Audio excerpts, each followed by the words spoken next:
Mesdames et messieurs, bonsoir. Avec le scrutin législatif qui est quasiment achevé, la Côte d'Ivoire s'apprête à aborder une autre étape de sa normalisation.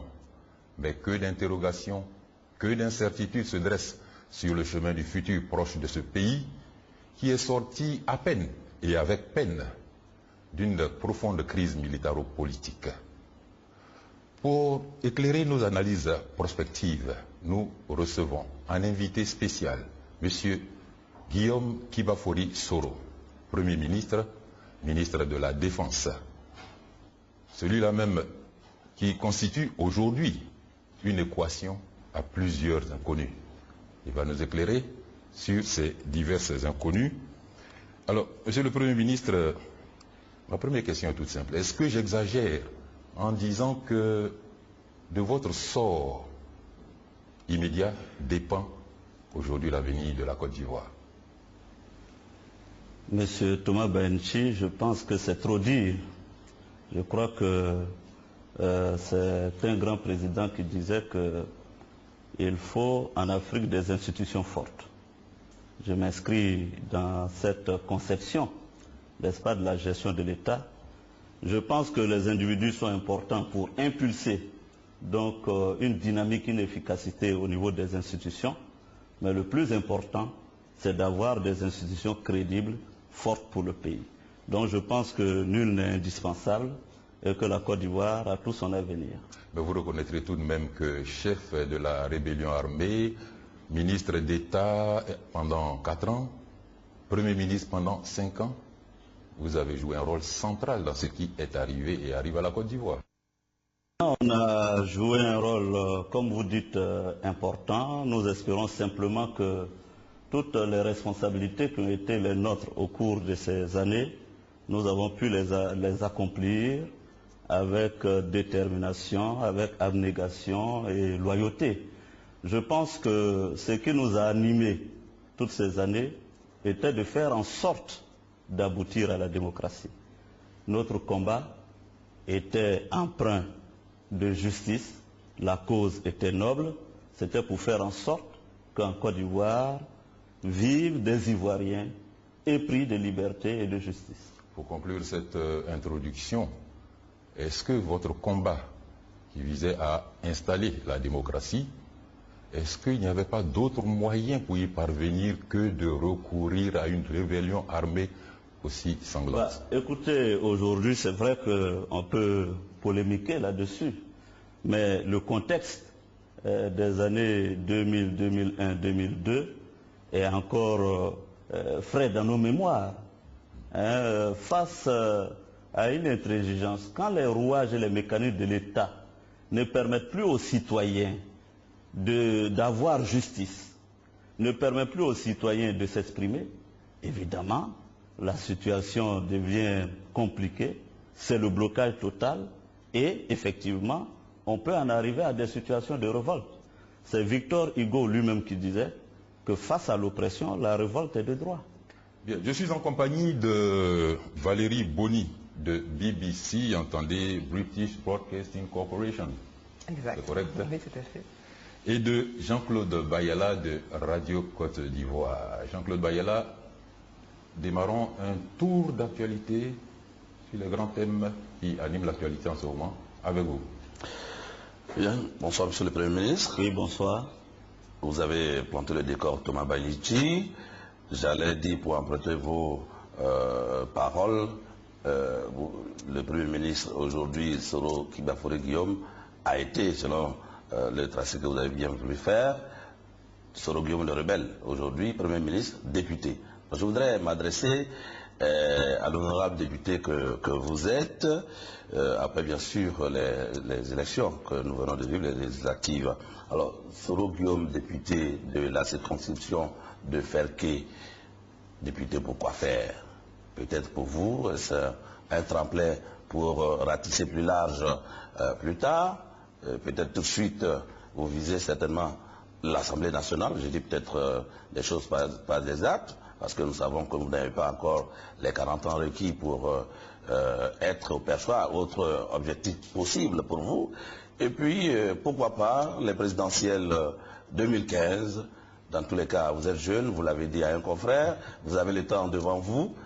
Et que deviendra Soro Guillaume après, bien sûr, si d'aventure, il devait partir du gouvernement, M. Alassane Ouattara? Alors, juste deux choses. La première, vous avez parlé de Soro le rebelle. Vous savez, j'ai écrit un livre intitulé « Pourquoi je suis devenu rebelle ». Je pense que c'est vrai aujourd'hui, dans nos pays, le mot rebelle est galvaudé. Mais je veux parler du rebelle au sens noble. De Gaulle a été rebelle. Ça ne vous choque pas? Non, pas du tout. Je considère qu'il y a de la noblesse, n'est-ce pas, à se rebeller contre des institutions antidémocratiques.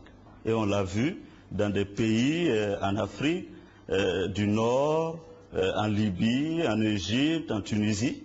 Vous êtes journaliste, vous avez couvert, vous avez vu des populations se révolter, se rebeller. Donc, il y a de la noblesse quelque part dans ce terme. Ceci dit, ça peut paraître philosophique, mais c'est un fait. La deuxième chose, pourquoi Guillaume Soro, candidat à Ferké, la soif d'apprendre. C'est vrai. Il aurait pu être candidat à Abidjan. Non, je pense que effectivement, j'aurais pu l'être ici à Abidjan, comme bien d'autres. Mais je n'ai pas voulu prendre de risque. Non, ce n'est pas un problème de risque. Mais j'ai considéré qu'il fallait aller chez moi, au village, commencer auprès de mes parents, avoir leur bénédiction, et puis faire l'apprentissage. Vous savez, j'ai été ministre, Premier ministre, je n'ai jamais été député. Je voulais, n'est-ce pas, essayer le suffrage des populations, et c'est ce que j'ai fait. Est-ce que vous allez rester ou partir de la primature à courte échéance? Écoutez, je partirai sûrement de la primature dans 3 jours, dans 1 semaine, dans 1 an. Ce qui est certain, je partirai de la primature parce que pour moi, la primature c'est plutôt une fonction. Ce n'est pas un métier. Et même si c'était un métier, on finit toujours par prendre sa retraite. Donc je n'imagine pas Guillaume Soro s'éterniser à la primature. Mais pour l'heure, j'ai des responsabilités. Ces responsabilités, c'est de conduire un gouvernement, c'est d'apporter des solutions aux populations.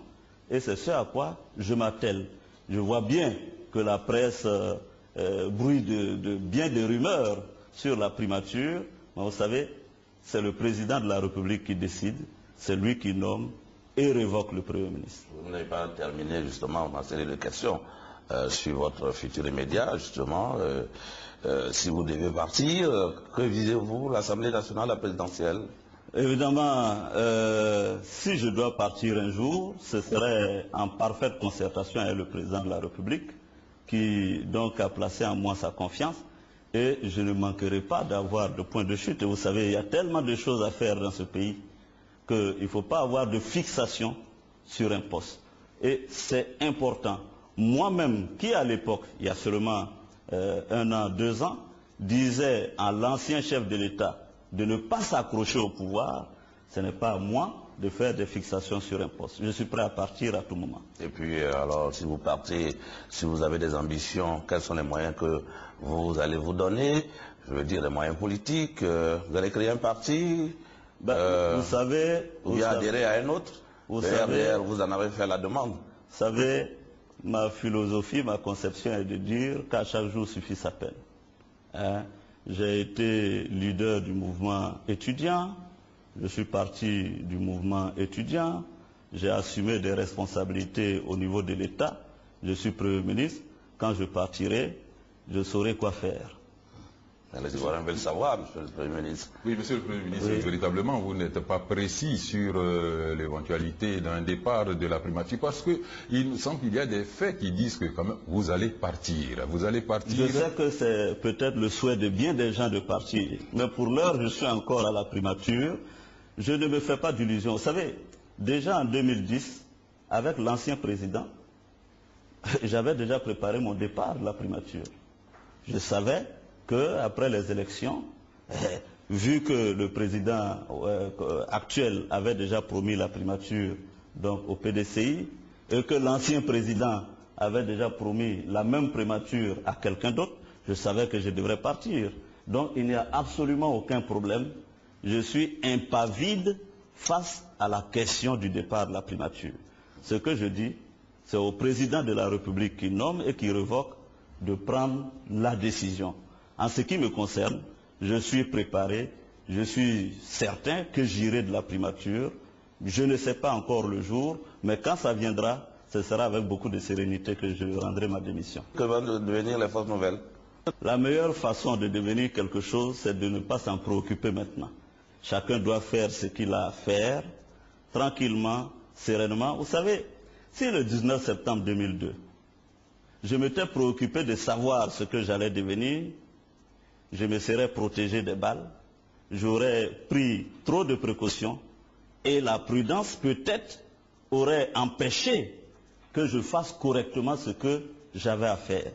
Donc je pense que quand on vous confie une responsabilité, il faut l'accomplir avec efficacité et laisser son destin se dérouler. En même temps, il faut aussi prévoir les choses. Donc il faut effectivement prévoir aussi l'avenir des forces nouvelles. Donc j'imagine que vous y avez quand même pensé. Les forces nouvelles ont tenu un conclave. Il y a eu un comité de restructuration qui a été mis en place, qui à l'heure où nous parlons est en train de travailler en synergie, en concertation avec le RHDP. Vous savez très bien que nous avons dit que nous n'allons pas nous muer en partis politiques. Il y avait suffisamment de partis politiques déjà en Côte d'Ivoire et que nous allions apporter un soutien au RHDP. Donc ce comité de restructuration est en train de travailler. Quand nous aurons les conclusions, vous serez aussitôt informés. Vous avez dit que à un certain moment, vous avez déjà fait vos bagages, prêts à partir de la primature. Oui, c'est vrai. Qu'est-ce qui a motivé votre condition? Alors, le fait que vous ayez une branche armée dans votre mouvement? Écoutez, la première chose, c'est que nous étions conscients qu'à l'organisation de l'élection présidentielle, un président serait élu. Alors, quand un président est élu, on sort de la phase de transition et c'est au seul président de désigner et nommer le Premier ministre. Donc, pour moi, il était clair qu'à partir du moment où je n'avais pas d'accord ni avec M. Gbagbo, ni avec M. le candidat Alassane Ouattara en ce moment, je savais que je devais quitter la primature pour qu'un Premier ministre vienne, n'est-ce pas, occuper cette responsabilité. Mais, comment on appelle, le destin en a décidé autrement. Vous avez vu ce qui s'est passé. Il y a eu une forte crise et le président de la République m'a appelé à solliciter, souhaiter que je rempile au poste de Premier ministre. Je l'ai accepté, j'ai accompli ma responsabilité et cela fait maintenant 1 an. Avec le poste de ministre de la Défense, voilà. Ça a un sens. Oui, le président Alassane Ouattara m'a dit que c'était une question de confiance et qu'il considérait que je devais être le Premier ministre, ministre de la Défense. Évidemment, c'est vrai que ce n'est pas si simple, c'est une tâche lourde, non seulement de conduire le gouvernement. Mais c'est surtout pas innocent.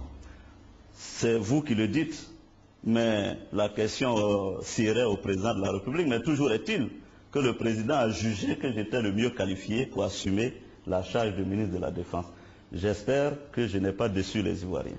Avec les exactions des FRC, on a l'impression que la mission n'est pas totalement achevée. Sur cette question, je vais être très clair. Si M. Laurent Gbagbo, le 28 novembre 2010, avait fait une transmission du pouvoir pacifique à M. Ouattara, il n'y aurait pas eu de FRC, il n'y aurait pas eu de dérapage, il n'y aurait pas eu de mort. Incriminer certains soldats de notre armée sans en référer à la cause et à l'origine de la crise, c'est faire preuve de complaisance. En réalité, ce qui s'est passé, c'est que ces élections se sont déroulées de façon transparente, démocratique. Un président a été élu, il était de sa responsabilité, la responsabilité de l'ancien président, d'accepter sa défaite en bon perdant. Ce n'est pas ce qu'il a fait. Bien au contraire, il s'est arc-bouté sur des chars, sur l'armée, pour essayer de confisquer le pouvoir. Voici l'origine des difficultés que nous avons eues. Quel autre choix avions-nous? Après toutes les démarches politiques, moi-même j'ai fait plusieurs capitales, le président Alassane Ouattara a montré toute sa disponibilité à mener le dialogue politique. Il a offert à M. Laurent Gbagbo toutes les conditions donc, et le statut d'ancien président sans être entendu. Je vais même vous faire une confidence aujourd'hui.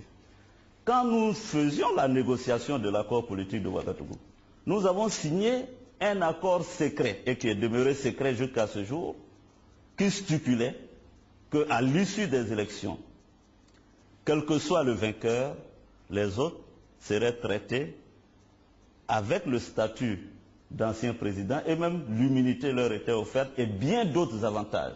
M. Gbagbo ne l'a pas saisi. Toute la communauté internationale, y compris les États-Unis, la France, ont offert bien des possibilités à M. Gbagbo pour éviter à la Côte d'Ivoire la guerre. Ça n'a pas suffi. Nous étions là. Quel autre choix avions-nous quand on tuait les femmes à Abobo, les jeunes à Yopougon, etc. et que la Côte d'Ivoire glissait inexorablement vers une guerre civile?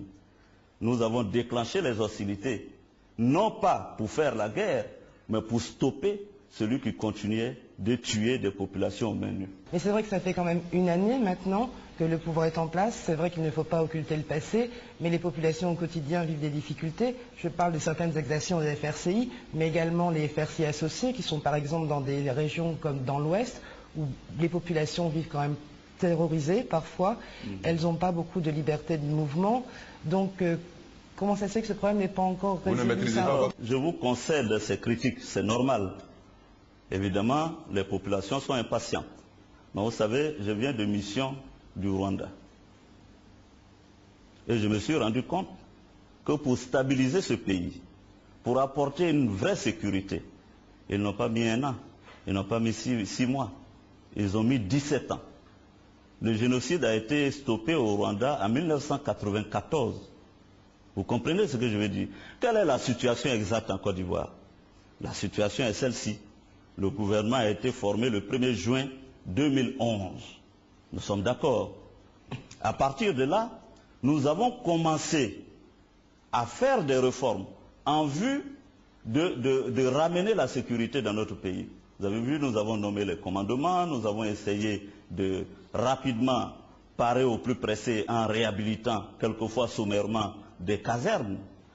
La police qui avait, parce qu'au lendemain du 11 avril, il n'y avait plus de policiers, il n'y avait plus de gendarmes, tous avaient disparu, il n'y avait plus de commissariat, de brigade de gendarmerie, tout avait été vandalisé. Nous sommes venus trouver une situation catastrophique en termes sécuritaires. Évidemment, vous avez votre évaluation de la sécurité 8 mois après.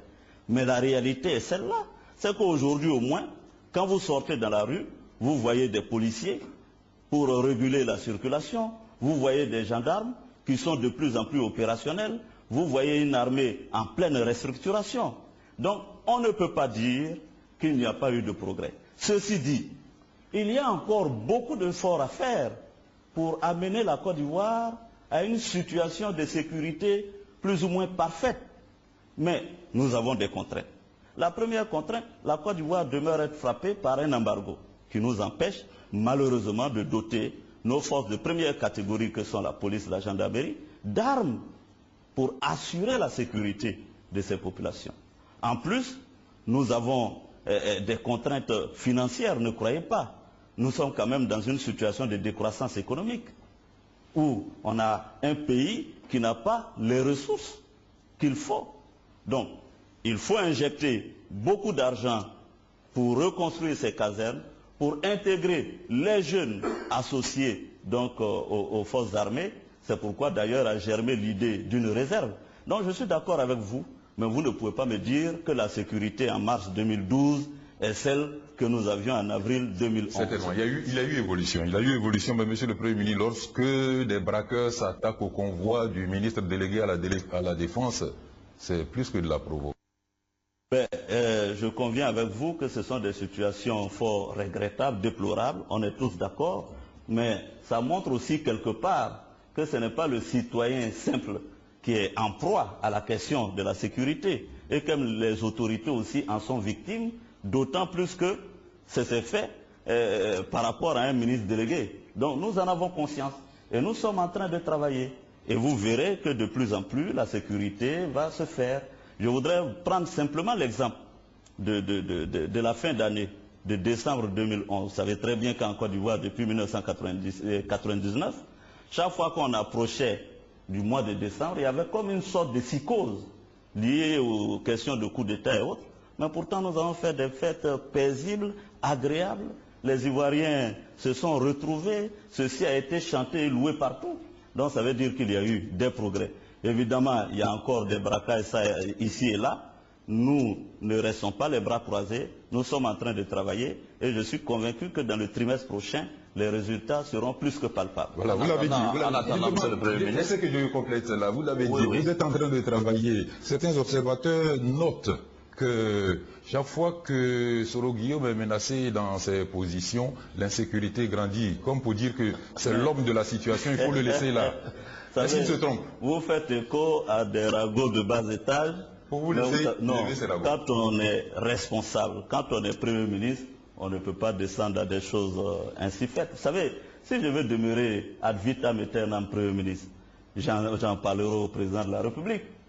Je ne crois pas, à l'état actuel des relations que j'ai avec le président de la République, je pourrais lui en parler, lui demander à continuer ma mission à la primature.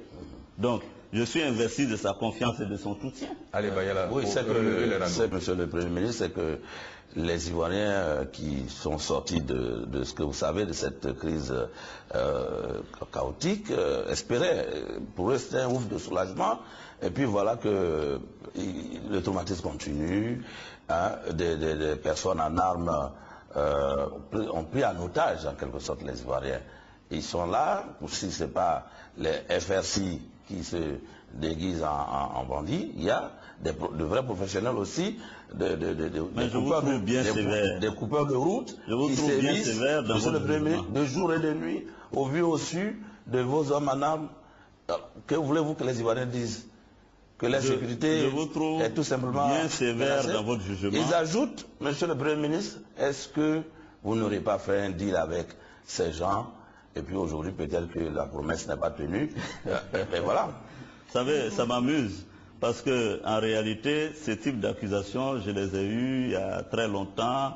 Quand j'étais Premier ministre avec M. Laurent Gbagbo ici, on m'accusait de retarder les élections, de ne pas les faire, parce que je voulais rester Premier ministre. Mais vous n'imaginez même pas la charge de Premier ministre. Vous, quand vous finissez votre travail, vous rentrez paisiblement à la maison. Vous avez votre femme, votre épouse, vos enfants. Vous savez bien. Mais nous avons des insomnies. Au moment où le citoyen lambda et vous-même, vous êtes en train de dormir, moi je veille jusqu'à 5 heures du matin pour m'assurer que la situation sur nos frontières, à l'intérieur du pays, sont sécurisées. Ce n'est pas une tâche aisée. Mais ce que je veux dire, ce que je veux dire sur la question de la sécurité, il faut qu'on se mette d'accord. Je pense qu'un pays comme le nôtre, qui a connu la guerre, qui a à ses frontières des pays qui ont été fragilisés par la guerre, comme le Libéria, qui a à sa frontière le Mali, où il y a une instabilité, vous ne pouvez pas dire que des efforts n'ont pas été faits en termes de sécurisation des populations. Évidemment qu'il y a encore des dérapages, mais nous ne restons pas insensibles à ce qui se passe. Nous avons aujourd'hui près de 400 éléments de FRCI qui ont été arrêtés et sont emprisonnés pour des faits qui leur sont reprochés. Donc, il y a quand même la sanction que nous appliquons.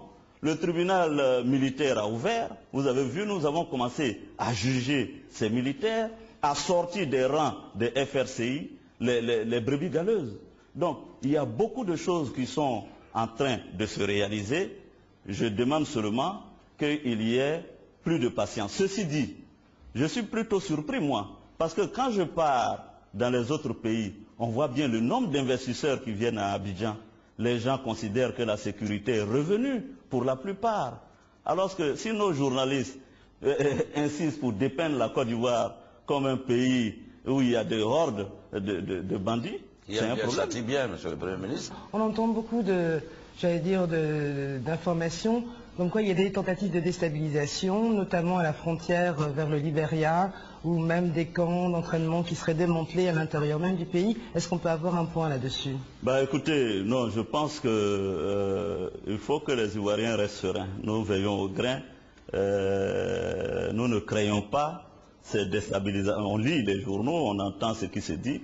Évidemment, il est vrai que certains miliciens, dans leur repli, se sont réfugiés dans des forêts quelque part, dans des frontières, mais ils sont suivis par nos forces. Et je suis convaincu que le suivi que nous faisons nous permet d'anticiper toute forme d'action. Donc je peux rassurer les Ivoiriens, nous sommes là, bien là, et nous veillons au grain. Les producteurs de café cacao, l'axe sud-ouest, les axes de l'autoroute du Nord, maintenant Boaké aux frontières, les gens sévissent là tous les jours. Alors j'ai comme l'impression que vos hommes font un peu trop de réunions.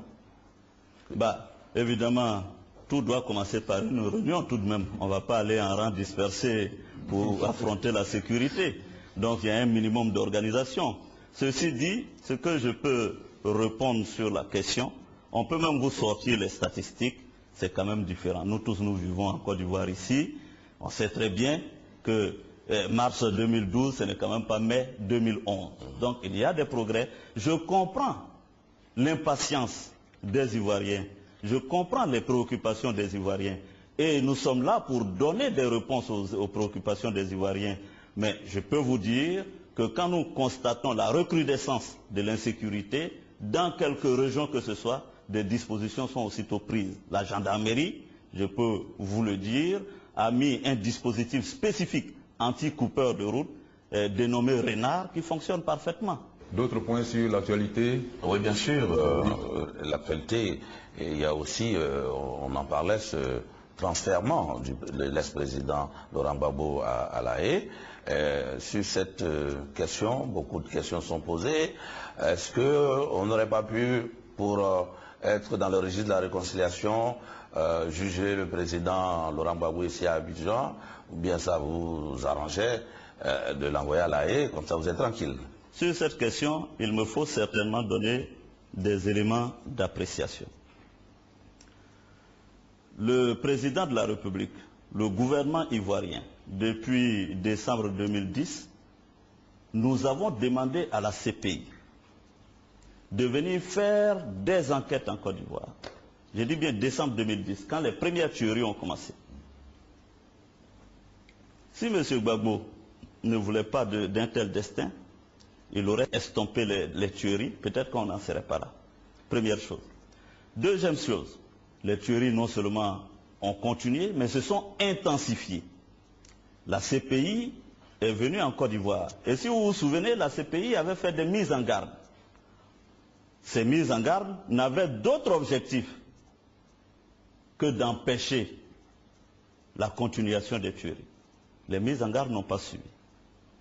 Aujourd'hui, la CPI est venue à enquêter et à trouver qu'ils avaient suffisamment d'éléments pour inculper certaines personnalités ivoiriennes. Entre-temps, le président de la République, dans la recherche de l'apaisement, de la réconciliation nationale, au mois de mai, m'a demandé de former un gouvernement de réconciliation. Moi-même, j'ai rencontré toutes les forces politiques, les partis politiques, en vue de former ce gouvernement de réconciliation nationale.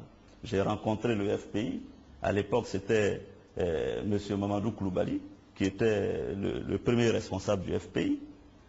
Je lui ai expliqué les raisons qui fondaient la démarche que j'effectuais auprès de lui. À savoir qu'il rentre au gouvernement.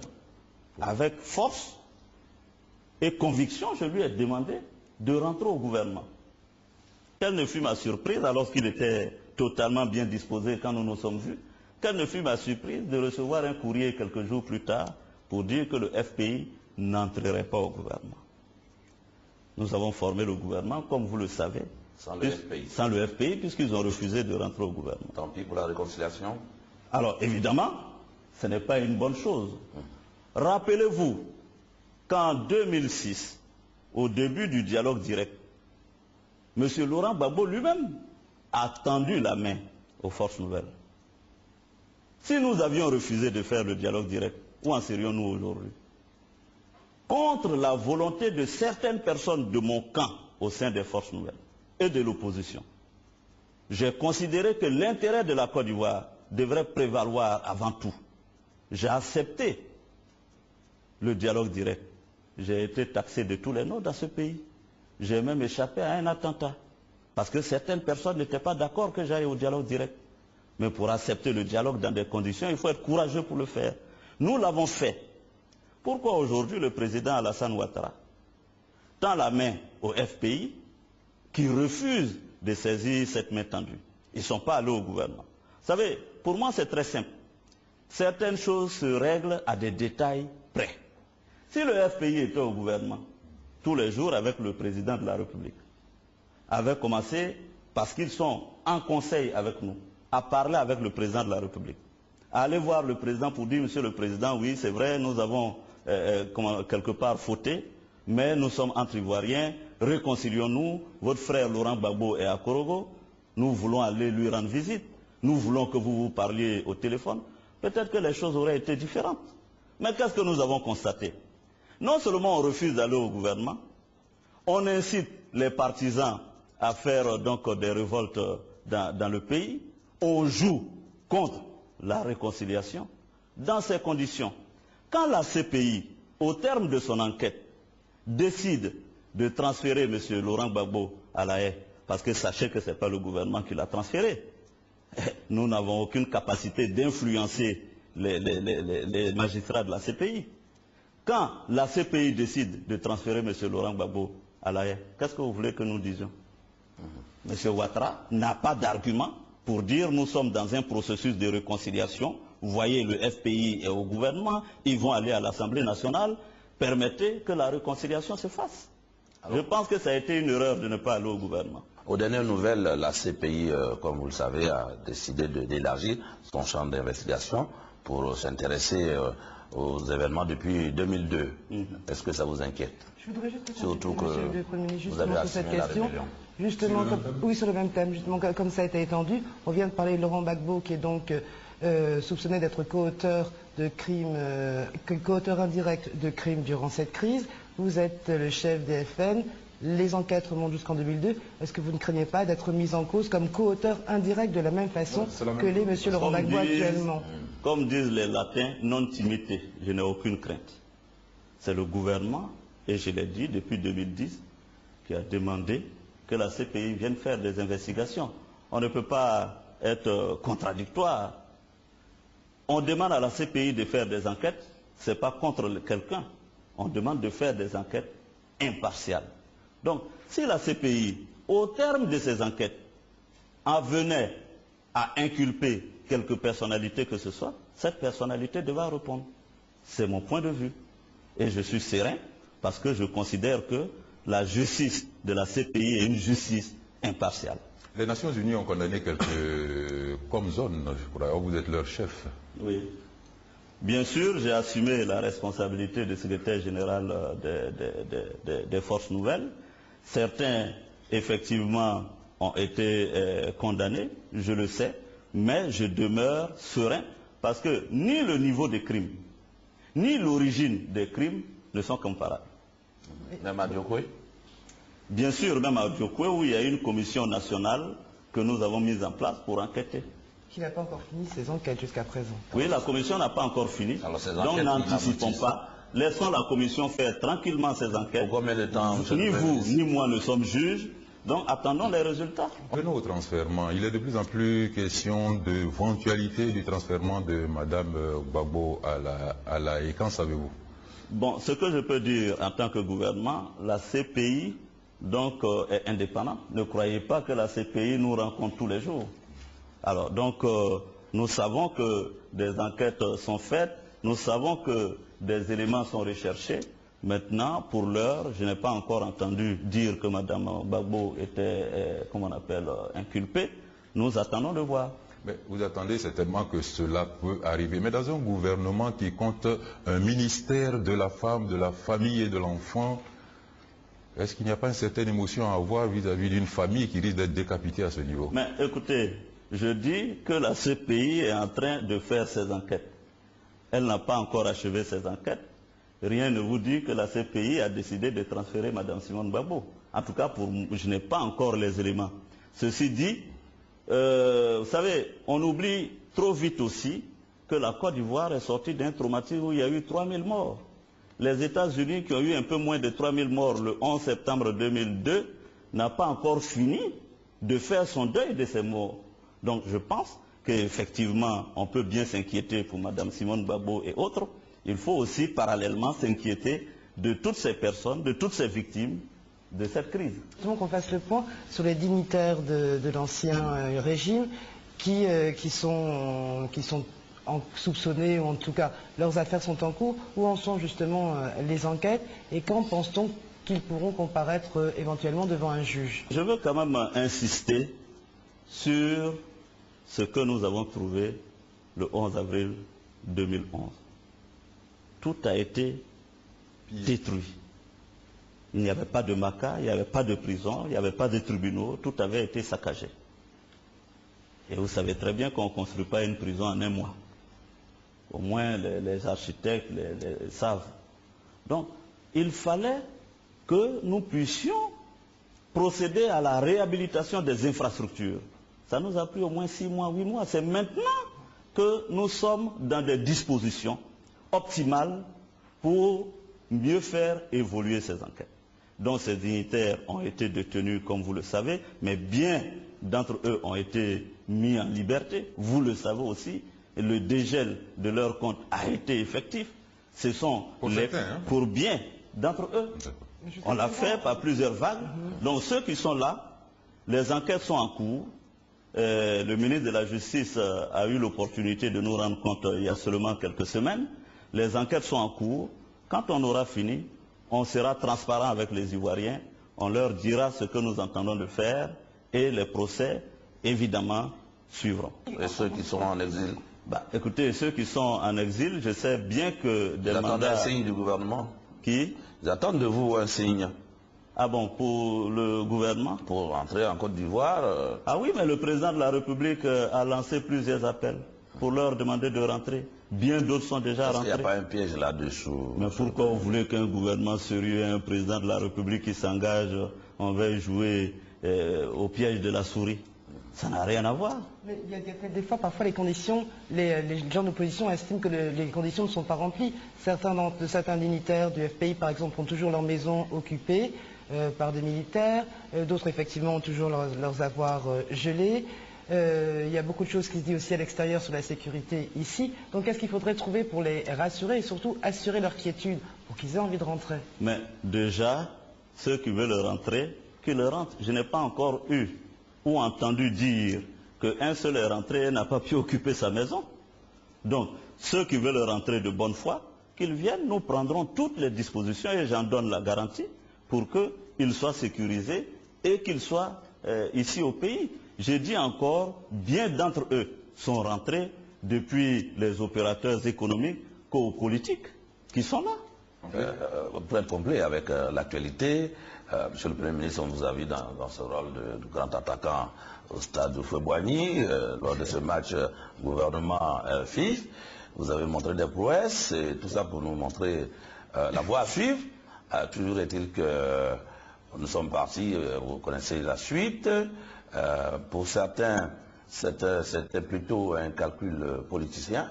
Si vous aviez gagné, peut-être que ça aurait pu vous servir pour accélérer certaines choses, notamment la réconciliation. Vous avez joué perdu. Commentaire? Écoutez, je dois simplement dire que, vous savez, la posture des hommes publics et des dirigeants est toujours difficile.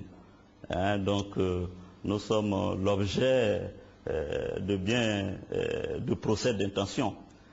Nous voulions que notre équipe pour la Côte d'Ivoire et les Ivoiriens.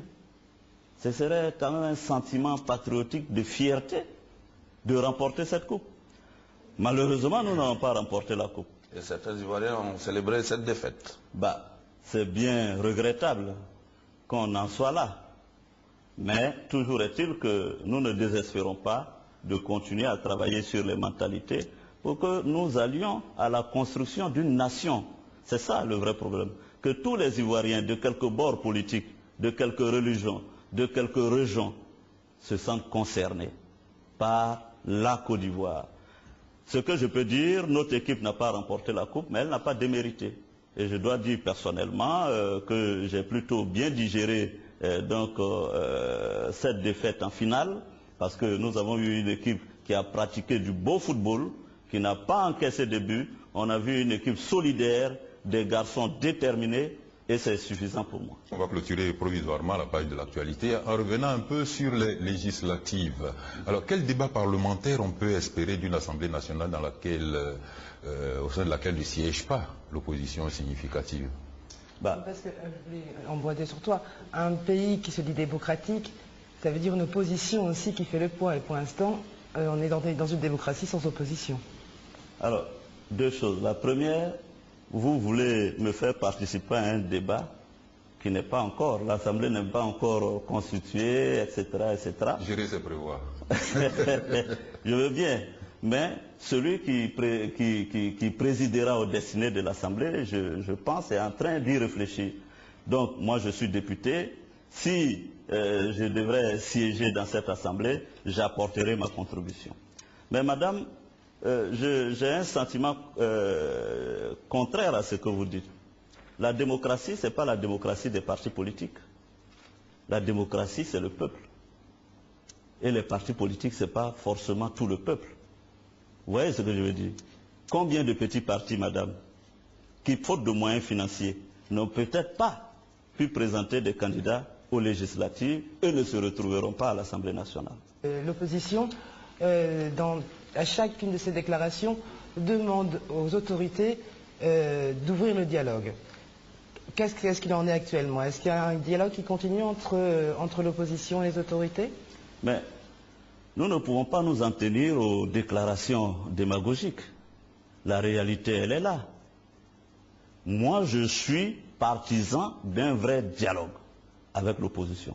Et je militerai pour ça. J'ai déjà eu des entretiens avec le président de la République qui est soucieux d'avoir ce contact avec cette opposition. Mais malheureusement, elle ne m'a pas l'air aujourd'hui prête pour ce dialogue. Donc, il y a d'ailleurs, et du reste, une commission nationale, dialogue, vérité et réconciliation qui existe. On a même créé une instance pour engager ce dialogue. Donc je pense que l'opposition a tellement de possibilités pour engager le dialogue. Et nous sommes disponibles. Je vais vous dire, madame, on ne peut pas m'apprendre le dialogue.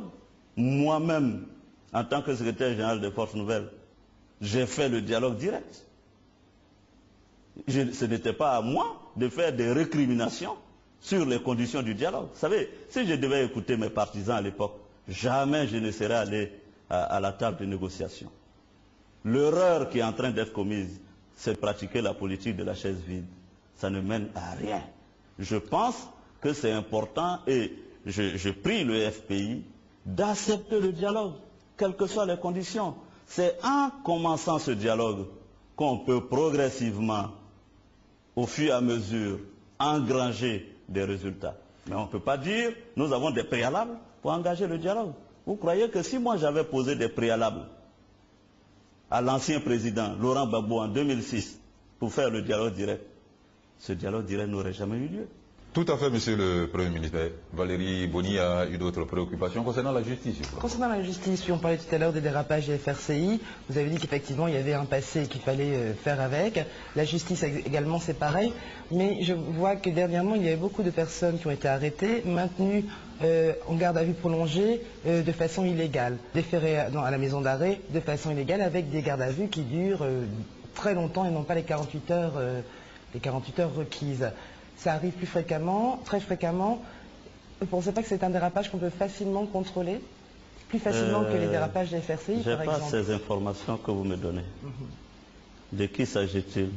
Il y a eu les journalistes de Notre Voix, par exemple, des investisseurs qui s'occupent de la réfection des commissariats, et puis des gens, des tout venants qui se font arrêter et qui sont maintenus en garde à vue largement au-delà de la durée de la garde à vue. Je considère que le ministre garde des Sceaux est un ministre compétent qui fait son travail avec efficacité, et je considère que, en tout cas en ce qui relève donc des procédures judiciaires, c'est quelque chose qu'il connaît bien, lui-même ayant été avocat, et j'imagine difficilement que de tels dérapages puissent exister. Dans tous les cas, Monsieur le Premier ministre, pour une partie de l'opinion, il y a une justice à deux vitesses, pour ne pas dire une justice des vainqueurs contre les vaincus. Où ça? En Côte d'Ivoire, c'est ce que disent, comme je dis, une partie de l'opinion. Il y a tellement de raisons qui militent justement en faveur. Vous savez, c'est pour ne pas être accusé de justice des vainqueurs que certains ont considéré que c'était une bonne chose de transférer M. Laurent Gbagbo à La Haye. Au moins, on ne dira pas que cette justice est partiale et qu'il aura donc le traitement dû à un prisonnier de son rang et qu'il aura une justice traitée avec équité. Parce que si nous, on le jugeait ici, c'est ce que vous auriez dit, c'est ce que ses partisans auraient dit. Donc je pense qu'il ne faut pas systématiquement dénigrer ces institutions. Notre justice, je vous l'ai dit, a eu des difficultés au-delà des infrastructures, mais aussi au-delà des ressources humaines. Nous sommes en train de construire notre justice. Il faut encourager le ministre garde des Sceaux dans cette entreprise, et je suis convaincu que les choses iront de mieux en mieux.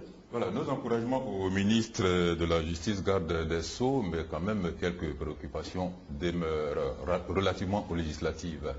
Il a été annoncé qu'il y a eu des fraudes, et donc on est reparti à des partiels pour le plus grand nombre de circonscriptions. Et puis on s'est arrêté là. Mais quand il y a des fraudes, quand on fait voter des morts, on doit rechercher les coupables. Vous savez, le principe de la séparation des pouvoirs existe dans notre pays. Le gouvernement n'est pas chargé d'organiser les élections. Il y a une commission électorale indépendante qui organise les élections.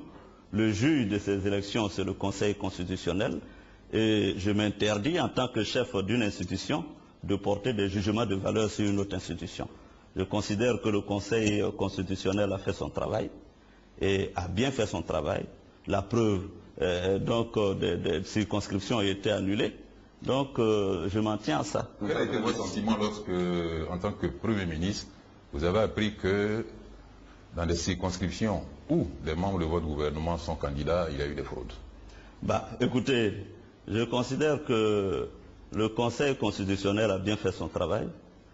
Je ne sais pas, je ne connais pas les motivations de l'annulation de telle ou telle circonscription parce que je ne m'en suis pas préoccupé spécifiquement. Mais je considère simplement que c'est même une bonne chose qui renforce la démocratie, que s'il y a des fraudes ça et là, que le Conseil constitutionnel puisse, n'est-ce pas, prendre ses responsabilités en les invalidant. C'est ça qui renforce la démocratie. C'est ça. C'est pas parce qu'il y a des prisons, qu'il y a des policiers, qu'il n'y aura pas de voleurs. Donc la société est faite ainsi. Donc, mais ce qui aurait été condamnable, c'est que le Conseil constitutionnel laisse faire les fraudes. Donc vous devez vous réjouir aujourd'hui qu'on ait un Conseil constitutionnel suffisamment crédible, capable de frapper là où il faut. Je voudrais que le Premier ministre réagisse de cette violence qui nous colle finalement à la peau. À chaque élection, il faut s'attendre à des morts. Est-ce que finalement les Ivoiriens sont préparés à, à aller aux élections par rapport à la sensibilisation, par rapport à l'organisation même des scrutins? Je suis d'accord avec vous, je concède un peu la grande déception que vous exprimez. Nous la partageons totalement. Mais vous savez, la démocratie, c'est un long apprentissage. C'est un long apprentissage. Il faudra bien que les Ivoiriens admettent que les élections, ce n'est pas un lieu de guerre ou d'affrontement de gladiateurs. Que les élections, c'est comme une compétition, un match de football. On peut gagner aujourd'hui, on peut perdre. Toujours, il faut simplement avoir à l'idée qu'à la prochaine élection, on peut gagner. Donc je pense que cette responsabilité nous incombe à tous, aussi bien à vous les journalistes qu'à nous, hommes politiques, gouvernement, de continuer à sensibiliser. Mais je ne suis pas non plus pessimiste, parce que la violence qu'il y a eu aux législatives n'est en rien comparable à ce qu'il y a eu pour les présidentielles. Et il faut espérer que les choses aillent de mieux en mieux. Parlons de votre arrivée probable à l'Assemblée nationale. Bayala et d'autres personnes parlent de point de chute, mais d'autres estiment que c'est tout à fait le contraire, peut-être un tremplin pour accéder rapidement à la présidence de la République en cas de vacance de pouvoir. Avez-vous lu ce test-là récemment? Vous savez, les Ivoiriens ont l'esprit vraiment fertile et l'imagination féconde. Qu'est-ce qu'on va chercher là? Je suis député, rien n'est encore donc arrêté pour l'Assemblée nationale. Rien ne vous dit que je suis intéressé de briguer cette institution. Je dis simplement que je ne ferai rien qui n'ait l'assentiment du président de la République. Je suis en mission, je suis Premier ministre, le président m'a fait confiance, je ne vais pas décevoir cette confiance. Pour l'instant, il me demande de demeurer Premier ministre. Donc je n'ai pas d'autre ambition que d'assumer la responsabilité que le président me confie. Mais comme vous l'avez dit tout à l'heure, vous ne resterez pas Premier ministre ad vitam aeternam. Donc est-ce que vous, dans votre avenir politique, vous envisagez éventuellement de vous présenter à la présidence de la République? Vous savez, le problème, c'est que je ne suis pas divin. Et que bon, l'avenir, qui sait? Ce qui est certain, je m'attelle donc à cultiver donc la confiance avec le président. Si le président, un jour, dans 1 an, dans 2 ans, dans 3 ans, me demande d'être son conseiller, je suis prêt à assumer cette responsabilité. Je l'ai déjà dit. Et je l'ai dit au président de la République. Je répète ça au cours de cette interview. J'ai dit au président de la République, Monsieur le Président de la République, c'est vous seul qui êtes élu président de la République.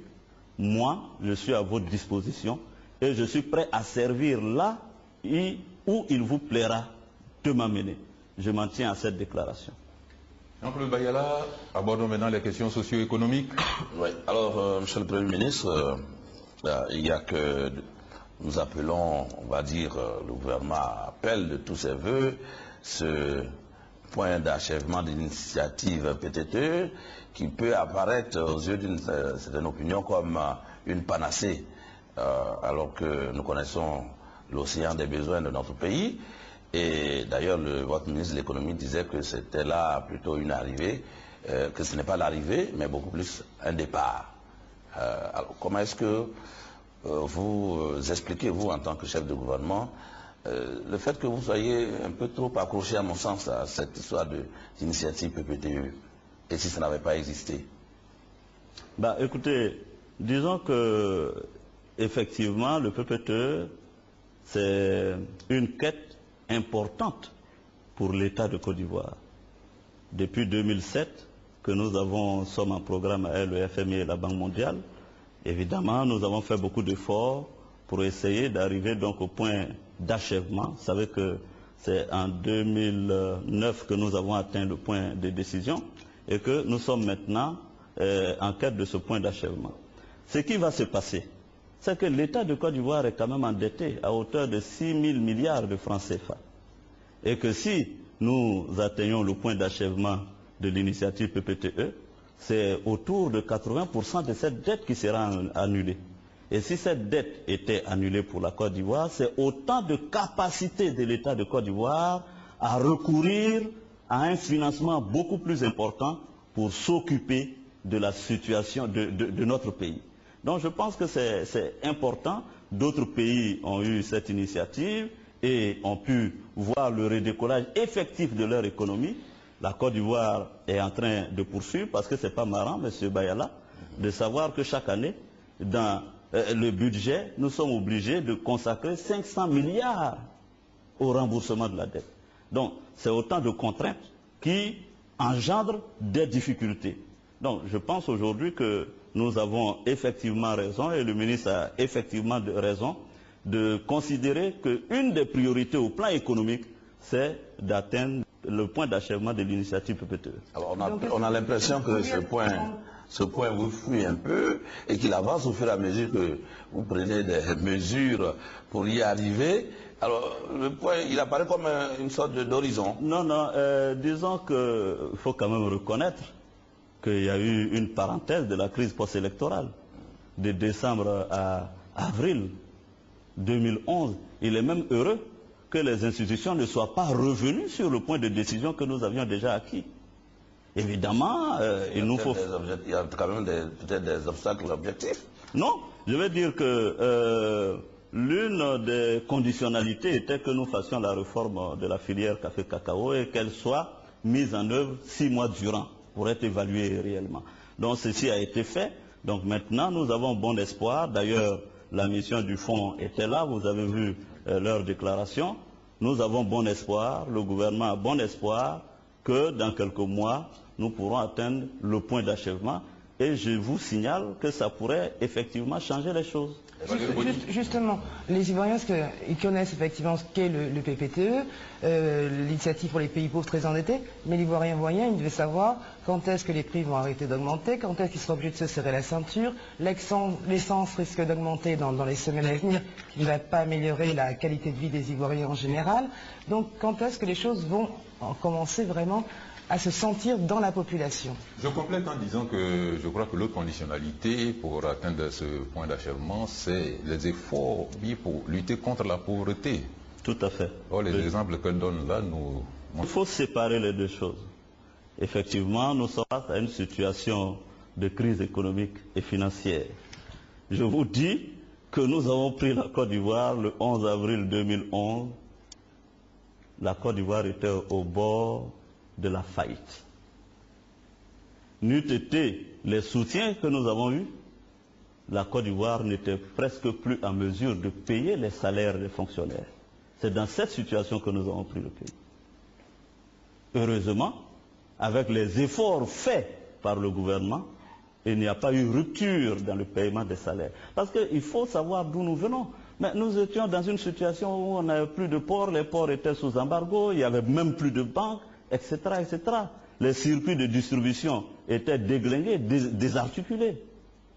Et c'est en quelques mois que nous avons déjà commencé à travailler. Et c'est quasiment en un trimestre que nous avons monté un budget pour qu'il soit adopté en décembre 2012. Vous savez très bien que les institutions financières internationales avaient projeté le taux de croissance de notre PIB à moins 8%. Et que c'est parce que le gouvernement s'est mis à la tâche avec un président de la République rompu aux arcanes économiques et financières que nous avons réussi à monter la pente pour finir en décembre 2011 avec un taux de croissance de notre PIB de moins 4%. Et je suis convaincu que le meilleur est à venir puisque les mêmes spécialistes projettent notre taux de croissance à 8% en 2012. Donc ça veut dire, évidemment, nous avions espéré faire mieux au niveau de l'inflation. Malheureusement, ça n'a pas été. C'est dû au fait, évidemment, que les circuits de distribution n'ont pas fonctionné du fait de la crise post-électorale. Donc nous sommes à une inflation d'autour de 5%. Mais nous sommes convaincus que cette année, cette inflation, nous allons la juguler à autour de 2%. Sachez que la moyenne dans la sous-région, c'est autour de 3%. Donc ce que je veux dire, c'est que le gouvernement est conscient, et ce n'est pas au président Alassane Ouattara que vous apprendrez comment jouer sur les mécanismes économiques pour améliorer la situation financière de notre pays. Donc nous sommes en train de travailler, et je pense que cette année, les choses vont aller pour le mieux. Mais quand vous parlez de l'augmentation des produits sur les marchés, mais c'est dû à une conjoncture internationale qui n'est pas forcément nationale. On a quand même le prix du baril du pétrole qui est à 106 $ aujourd'hui. Ce sont des difficultés supplémentaires de voir le cours du baril du pétrole augmenter. Nous avons été déjà en 2008 confrontés à une situation pareille que nous avons gérée avec les mécanismes de stabilisation des prix au niveau de la pompe. Nous sommes, à l'heure où nous parlons, le gouvernement est en train d'étudier tous ces mécanismes avec le ministre Tunkara pour voir comment stabiliser tous ces prix et que la conjoncture internationale n'agisse pas fortement sur la Côte d'Ivoire. Voilà, la conjoncture internationale, on le sait, on le compose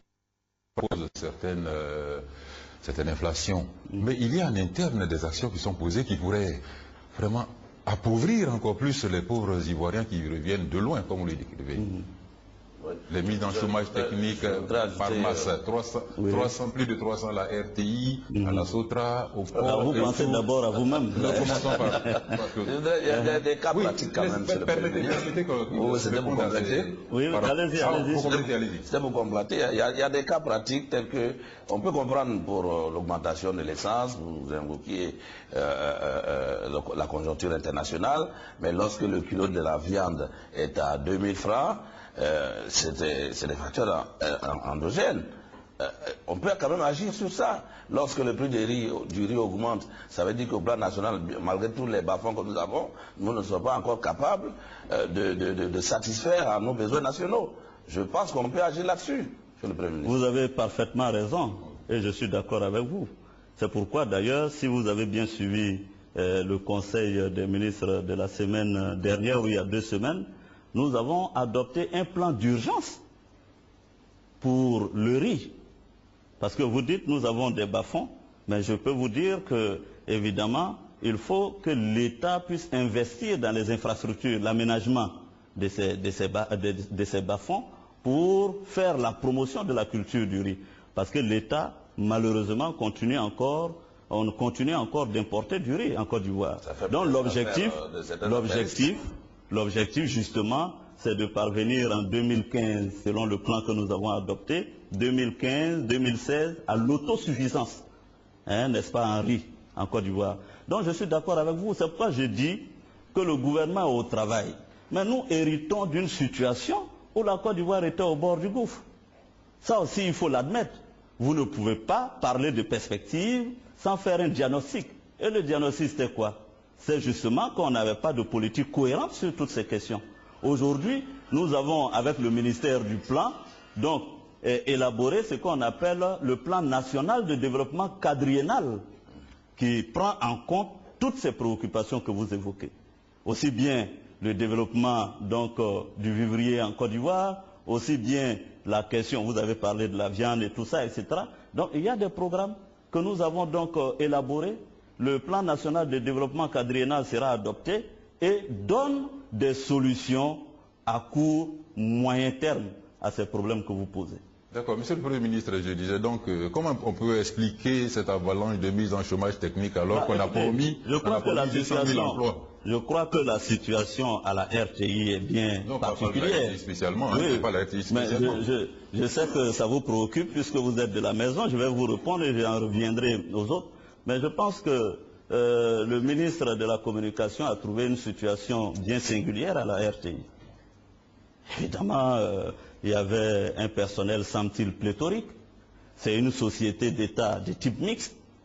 Une société, c'est de faire du profit. Alors, évidemment, quand il y a un trop-plein de personnel à se tourner les pouces, M. Thomas Bahenchi ne pouvait pas soutenir ça. Il fallait mettre de l'ordre, il fallait restructurer. C'est ce que les nouvelles autorités de la RTI sont en train de faire. C'est vrai, il y a des chômages techniques, mais on ne peut pas être pessimiste. Sinon alors, la RTI elle-même arriverait à une situation de cessation de paiement. Donc il fallait prendre des mesures vigoureuses, douloureuses certes, mais vigoureuses, pour relancer cette machine. Et l'avenir est devant nous. Mieux, aujourd'hui on a libéralisé l'espace audiovisuel. Donc toutes ces compétences-là ont la possibilité d'aller dans le privé, d'avoir des emplois. Donc je veux dire, il ne faut pas croire dans un pays que c'est l'État qui donne les emplois. Les grands pourvoyeurs d'emplois, c'est le secteur privé. Parce que la fonction publique, il y a combien de fonctionnaires que l'État emploie? Mais la politique du gouvernement, c'est de dire qu'il faut créer un environnement d'affaires pour permettre aux investisseurs de venir en Côte d'Ivoire. Un secteur privé dynamique qui puisse employer les Ivoiriens. Et c'est ce que nous sommes en train de faire. Nous avons libéralisé. Pour quelles mesures d'accompagnement? Vous dites? Quelles mesures d'accompagnement? Ah oui, bien sûr, il y a des mesures dans le plan national de développement quadriennal. Nous avons de façon spécifique consacré, donc, dans l'amélioration des affaires en Côte d'Ivoire, des aides au secteur privé pour lui permettre d'être dynamique. Et ça a été discuté avec le secteur privé lui-même. Sauf que la dette intérieure, notamment en ce qui concerne le secteur privé non bancaire, est encore très lourde. Mais des efforts, d'ailleurs l'année dernière nous avons consenti des efforts, nous avons fait des efforts pour essayer donc d'apurer cette dette-là. Et ces efforts seront continuels. Donc ce que je peux dire au plan économique, c'est vrai que la conjoncture est là, c'est vrai que nous sommes dans une situation de décroissance économique, mais je suis convaincu que le trimestre prochain, le semestre prochain, les choses vont s'améliorer. Ces chiffres que je donne ne sont pas des chiffres du gouvernement que nous avons fabriqués entre nous. Ces chiffres que je donne sont des chiffres officiels, certifiés par la Banque mondiale, le FMI. Ils ont projeté un taux de croissance de notre PIB de 8% en 2012. Donc ça veut dire que les choses iront florissantes dans notre pays. Vous avez adopté une politique de gratuité qui s'est appliquée à la santé et à l'éducation aussi, sauf que dans l'applicabilité, il y a eu des faiblesses. Comment est-ce que justement vous entendez corriger ces faiblesses-là? Surtout que le budget 2012 est assez timide vis-à-vis de ces deux secteurs importants pour la population. Alors deux choses. La première, effectivement, vous faites bien de le dire, nous avions adopté la politique de la gratuité. Donc au niveau de la santé, effectivement, il y a eu des difficultés. Donc quelquefois des ruptures d'approvisionnement pour les médicaments. Il y avait le fait aussi que les médecins étaient débordés, surchargés. Il y a sans compter aussi la mauvaise foi de certaines personnes qui partaient se déclarer malades alors qu'il n'en était rien exactement, juste pour profiter de cette gratuité. C'est pourquoi, en faisant le bilan de cette gratuité, nous avons récemment encore, il y a quelques semaines, pris des mesures pour donc limiter cette gratuité à des couches sociales précises. Ce qui aura pour avantage, évidemment, de mieux focaliser l'aide que l'État apporte à des personnes cibles. Par exemple, pour les accouchements, pour bien d'autres choses, on a dit, bon, on va faire la gratuité à ce niveau. Donc je pense que c'est important. Vous avez regardé le budget, mais je vous signale que ce budget-là, en matière de fonds que nous apportons à la santé et à l'éducation, il y a aussi un programme présidentiel qui, n'est-ce pas, vient en complément du budget que nous avons alloué pour la santé et l'éducation. Mieux, dans le DSRP, avec la Banque mondiale, vous savez bien que les deux secteurs prioritaires, c'est bien la santé et l'éducation nationale.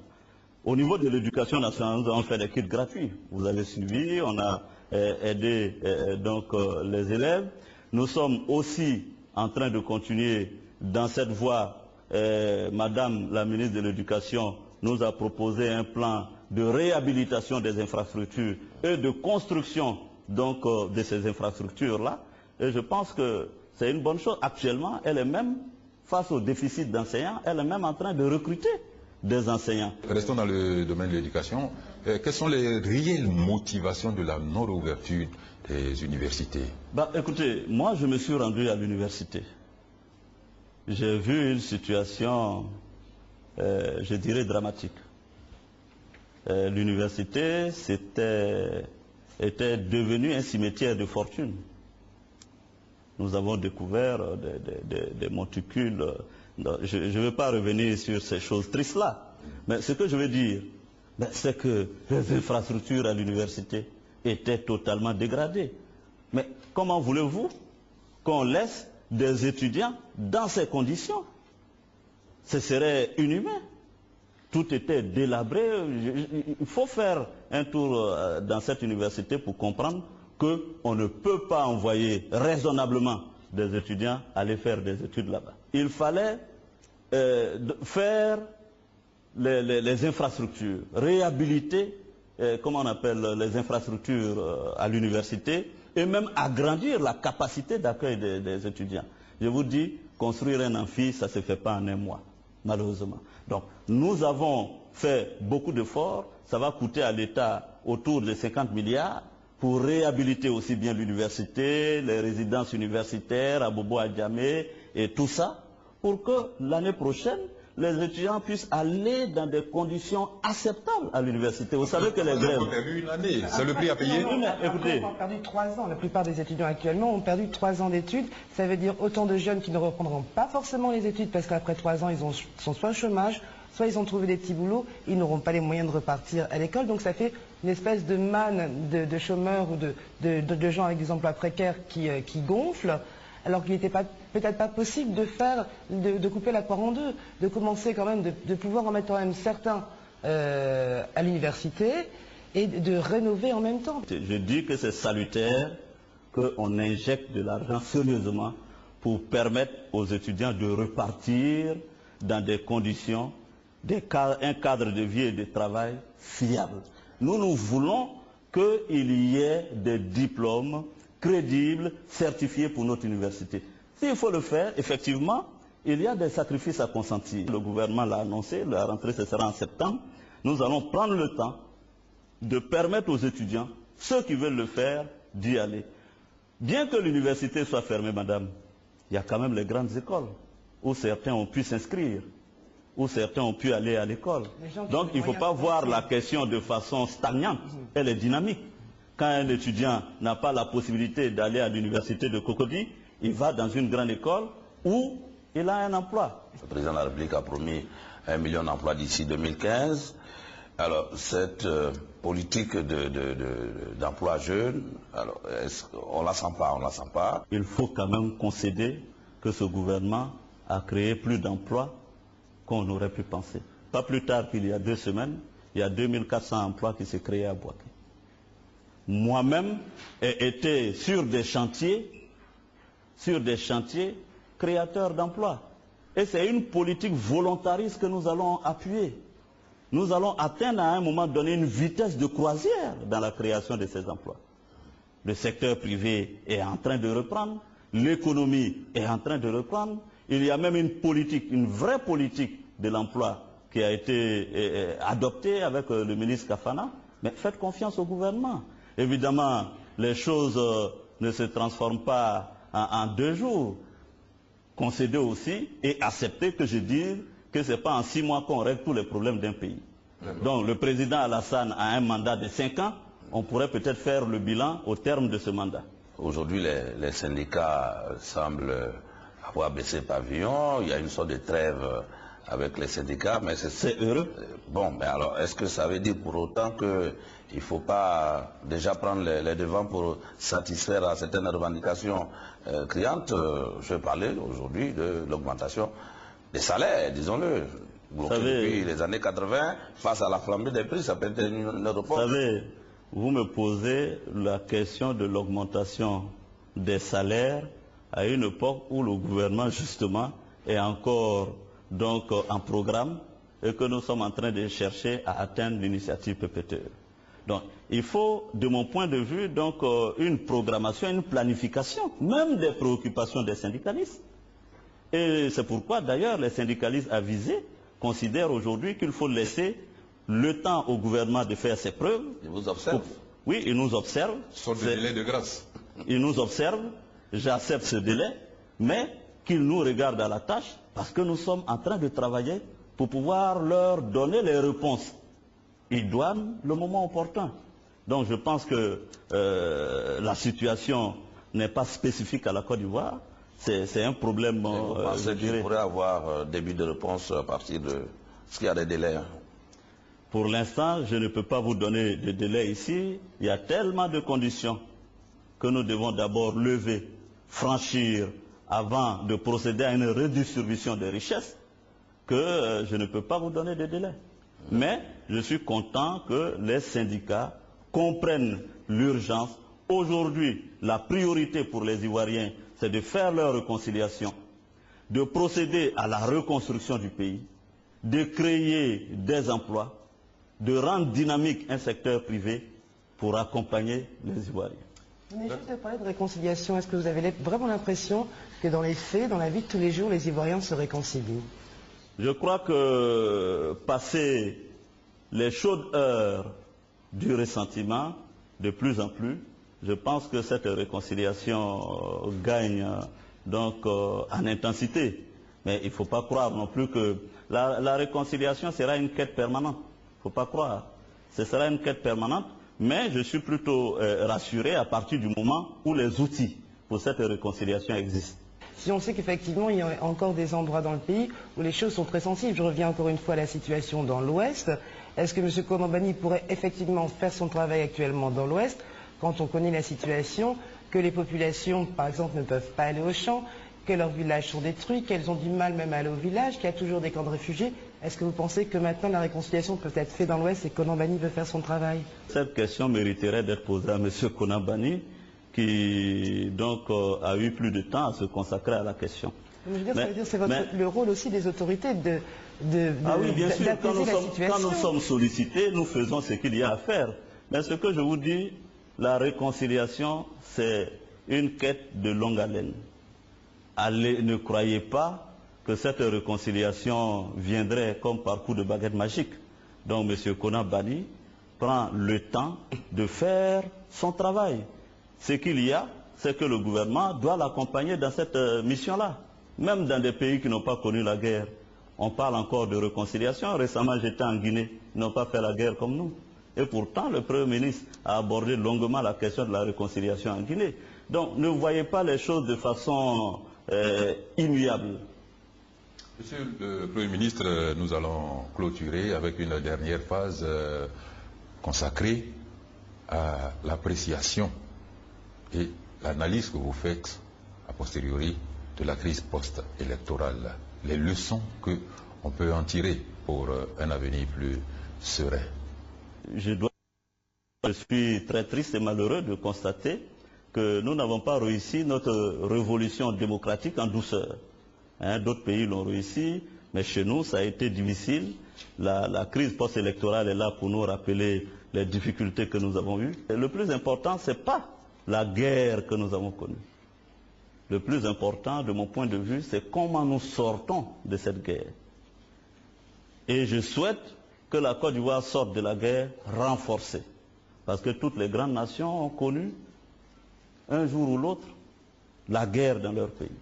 Aujourd'hui, nous sommes sortis de cette guerre, nous sommes dans la case départ de la démocratie, nous essayons de mettre en place des institutions crédibles qui pourraient jouer leur rôle de renforcement de la démocratie dans notre pays.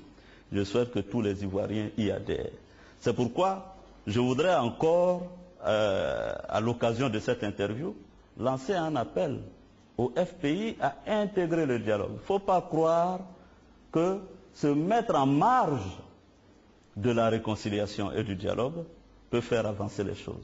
Le FPI entrant dans le gouvernement à venir, c'est envisageable? Mais vous avez, je ne sais pas, qui vous parle de gouvernement, vous en savez des choses sur le gouvernement prochain?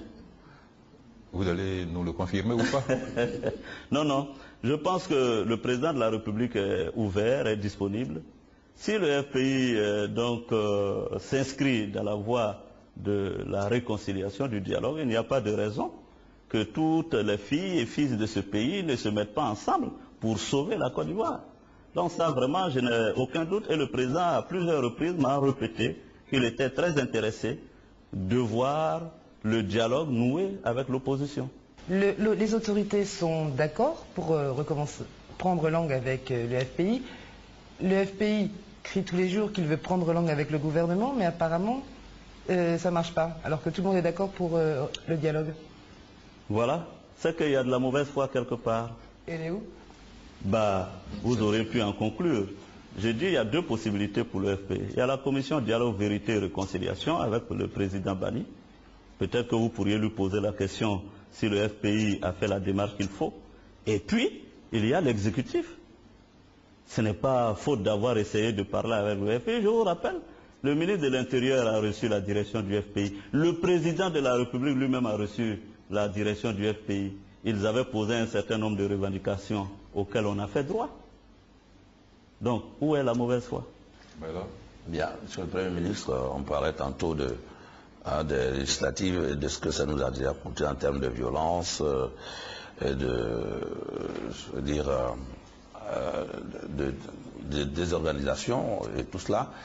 Bientôt, ça va être les municipales et les régionales. Est-ce qu'on y pense déjà par rapport à la préparation des Ivoiriens à aborder ces échéances avec beaucoup plus de responsabilités? Oui, tout à fait. Le gouvernement donc est totalement en phase. Il revient, comme vous le savez, et c'est toujours important de le préciser, il revient à la commission électorale indépendante de proposer au gouvernement les dates de ces échéances futures, et le gouvernement prendra toutes les dispositions pour que ces élections puissent se tenir.